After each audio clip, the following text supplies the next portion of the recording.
All right, here we go. The 3 owner-occupant strategies you've been waiting for. All right, all 3 of them have one thing in common. The key concept of any of these approaches is your intention going in to the property. Okay, what is the plan? How will you ensure the property goes up in value, not down? When will you convert this liability into an asset? How? How will you know? Okay, that's the big takeaway. Start with stepping stone. Very basic. You're going to buy a property, sometimes called a starter home. You're going to live in it. You're going to build wealth, build equity through it, through the equity growth trifecta, which we'll talk about later. But you're going to grow the equity, and then in a year, 2 years, 3 years, at some point in the future, you'll sell that property, take the proceeds, maybe $70,000, $100,000, however much value you can create, and use that down payment, or use those funds as a down payment for your next home. So you're going to step up. So it's a stepping stone home to get you up.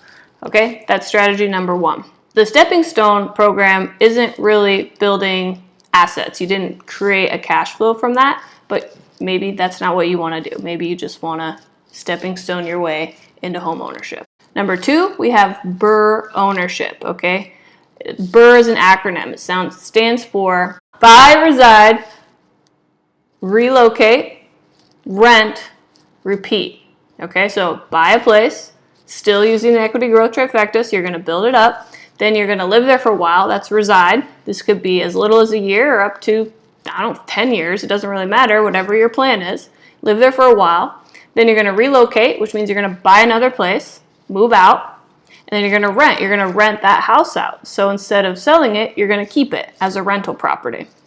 And then repeat. Okay, so maybe you buy a house. The most aggressive version of this is every year. You buy a new house, you move in, and then when you move, you keep the first one as a rental, and you keep it going. Again, it's the intention going in. Because if you know that in 2 years, your plan is we're going to live here for 2 years, and then we're going to move out, and we're going to keep this one as a rental. Well, that's really going to change your buying criteria for the house that you are going to live in for a year or 2 years.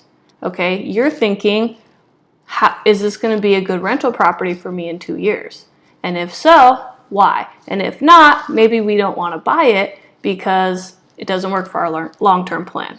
I really like the BRRRR Ownership strategy, not to be confused with BRRRR Investing, which is a whole different thing, which we can talk about in another video. But BRRRR Ownership means you're going to actually move into that property. The third and final strategy, maybe you've heard of it, is called house hacking.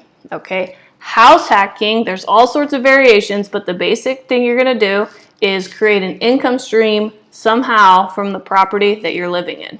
Now, the most aggressive version of this is you buy a 4-plex, a 4-unit property. You live in 1 unit and you rent the other 3. Okay? Offset or completely eliminate your mortgage payment for yourself, like your rent payment, your housing cost liability. Other ways you could do that I have case studies for is someone bought a duplex over in Queen Anne.